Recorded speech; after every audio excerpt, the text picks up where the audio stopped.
മത്സരത്തിൽ ആവേശഭരിതമായ രംഗങ്ങൾ അതിന്റെ ഓർമ്മകളിലേക്ക് ഞാൻ 3 റൗണ്ട് മത്സരങ്ങൾ ചെയ്യുമ്പോൾ ആദ്യ മിനിറ്റിൽ തന്നെ മലപ്പുറത്തിന് അനുകൂലമായ നല്ല ഒരു മുന്നേറ്റം.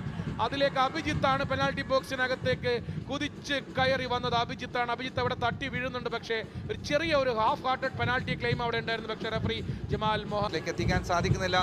സോ മലപ്പുറം കനി റൈറ്റ് സൈഡിലും കൈമാറുകയാണ്. നല്ലൊരു പന്ത്. കഴിഞ്ഞ കളിയിലെ പോലെ ആദ്യ ഗോള് ക്യാപ്റ്റന്റെ ബൂട്ടിൽ നിന്നാവാനുള്ള എല്ലാ സാധ്യതയും ഉണ്ടായിരുന്ന ഒരു നിമിഷമാണ്. പക്ഷേ സേവ് ചെയ്യുന്നു. Again corner. മലപ്പുറം തന്നെയാണ് പന്ത് കൈമാറിയത്. അതിനുശേഷം വലതുവശത്തുനിന്നുള്ള ഒരു ഗ്രൗണ്ടർ. ഓ ബ്യൂട്ടിഫുൾ സേവ്. മികച്ച ഒരു സേവ് ആണ്. ഡബിൾ സേവ് ആര്യനിൽ നിന്നും. Aryan wonderful full stretch dive ആണ്. അതിനുശേഷം ആ റിഫ്ലക്സ് ഒന്ന് നോക്കണം. അതിനുശേഷം സേവ് കേട്ടോ. മാച്ച് വിന്നിങ് സേവ് എന്നൊക്കെ പറയാം. ദ ഫസ്റ്റ് വണ് ഡൈവ് ചെയ്ത് ആൻഡ് ദ സെക്കൻഡ് വൺ അതാണ് ഏറ്റവും ബ്യൂട്ടിഫുൾ. കാരണം സ്ലിപ്പറി ഗ്രൗണ്ട് ആണ്. ഓവർ ആയിരുന്നു. റൈറ്റ് നിന്ന് ലെഫ്റ്റിലേക്ക് ഗനിയുടെ ബ്യൂട്ടിഫുൾ ടച്ച് തന്നെയായിരുന്നു. Long ball brilliant.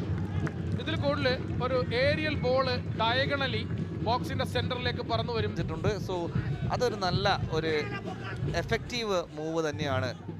പ്രത്യേകിച്ച് സഞ്ജുവിനെ പോലുള്ള സീനിയർ താരത്തിനെ ഡിഫൻസിൽ കൊണ്ടുവന്നത്. അസറിൻ്റെ ഇന്ന് മുന്നോട്ട് വന്നിട്ടുള്ള തടകൾ എല്ലാം, അതായത് കോർണർ കിക്ക് ആയാലും ശരി, 1-on-1 ആയാലും ശരി, എല്ലാം മികച്ച മലപ്പുറത്തുകാരാണ്. അതേപോലെ ഒരുപാട് മലപ്പുറംകാരായിട്ടുള്ള ആ സ്ക്വാഡിൽ തന്നെ നിരവധി മലപ്പുറം കുട്ടികളുണ്ട്. അപ്പം അതിനെ ആ പോയിന്റിനെ സാധൂകരിക്കുന്ന ഒരു സബ്സ്റ്റിറ്റ്യൂഷൻ ആയി കഴിഞ്ഞിരിക്കുന്നു. 58 മിനിറ്റ് മാത്രമേ ആയിട്ടുള്ളൂ. റോയ് കൃഷ്ണ ബ്രില്യൻറ്റ്. തലകൊണ്ടെടുത്ത പന്ത് ഒരു ഉഗ്രം ക്രോസാക്കി മാറ്റിയത് റോയ് കൃഷ്ണ ബ്രില്യൻസ്. പക്ഷേ അവിടെ മറുഭാഗത്ത് ഗോൾ കീപ്പർ, കൊമ്പൻസിന്റെ ഗോൾ കീപ്പർ ആര്യൻ, കാരണം അവിടെ ഒരു ഗോൾ കീപ്പറുടെ ഒരു എറർ വന്നാൽ, ഒരു റീബൗണ്ട് പോയാൽ ഡേഞ്ചറാണ്. NEET collection. കൃത്യമായ ബോളിനെ ജഡ്ജ് ചെയ്ത് കൊണ്ട് തന്നെയാണ് ഈ ബോൾ ഹെഡ് കൊണ്ട് നിയന്ത്രിച്ച്, തല കൊണ്ട് നിയന്ത്രിച്ച ശേഷം ഗ്രൗണ്ടർ. ഗ്രൗണ്ടർ കട്ട് ബാക്കിനാണ്. ഓവർ ഹെഡ് ബോൾ ഇടാൻ ശ്രമിക്കുന്നു. പക്ഷേ ബോക്സിനകത്തേക്ക് നീണ്ടുപോയ ബോളാണ്. ഗോൾ കീപ്പർ ആര്യന് യാതൊരു ബുദ്ധിമുട്ടും ഇല്ല അത് പിടിച്ചെടുക്കാൻ. സോ അങ്ങനെ അസറിന്റെ കുറെ കോർണർ ബോളും. കെന്നഡി ആദ്യത്തെ സുന്ദരമായ ഷോട്ട് വരികയാണ് ഫ്രം ജോൺ കെന്നഡി. പക്ഷേ ഫസ്റ്റ് പോസ്റ്റിൽ വളരെ കൃത്യമായി അടി ഫസ്റ്റ് പോസ്റ്റിൽ വരും എന്ന ആര്യന്റെ റീഡിംഗ് കറക്റ്റ് ആണ്. Again brilliant save from the Thiruvananthapuram keeper. ആര്യന്റെ ആ ഫസ്റ്റ് പോസ്റ്റിലെ ജോൺ കെന്നഡിയുടെ ഫസ്റ്റ് പോസ്റ്റിലെ ഗോൾ കീപ്പർക്ക് ഈസി ആണെങ്കിൽ പോലും ആ അടിയിലുള്ള പവർ അത്ര എളുപ്പത്തിൽ സേവ് ചെയ്യാൻ പറ്റുന്നതല്ല. സോ ഒരു റിഫ്ലക്സ് ആക്ഷൻ ആണ്. അതായത് പന്ത് ഗോളുകളില്ല. ഇതായിരുന്നു ആ നേരത്തെ കെന്നഡിയുടെ അടി. കെന്നഡിയുടെ ഫസ്റ്റ് പോസ്റ്റിലേക്ക് പോയ അടി. സോ കിട്ടിയ പെനാൾട്ടി, വീണ് കിട്ടിയ ഒരു പെനാൾട്ടി, റൊണാൾഡിന്റെ പരിശ്രമത്തിലൂടെ വീണ് കിട്ടിയ പെനാൾട്ടി. അഭിജിത്ത്, മലപ്പുറത്തിന് വേണ്ടി അഭിജിത്ത് ആ പന്ത് കർവ് ചെയ്യിക്കാൻ ശ്രമിക്കുന്നു ബോക്സിൽ. സോ മലപ്പുറത്തിന് അനുകൂലമായ കോർണർ. ടോണിയും. So in swing corner കിക്കാണ്.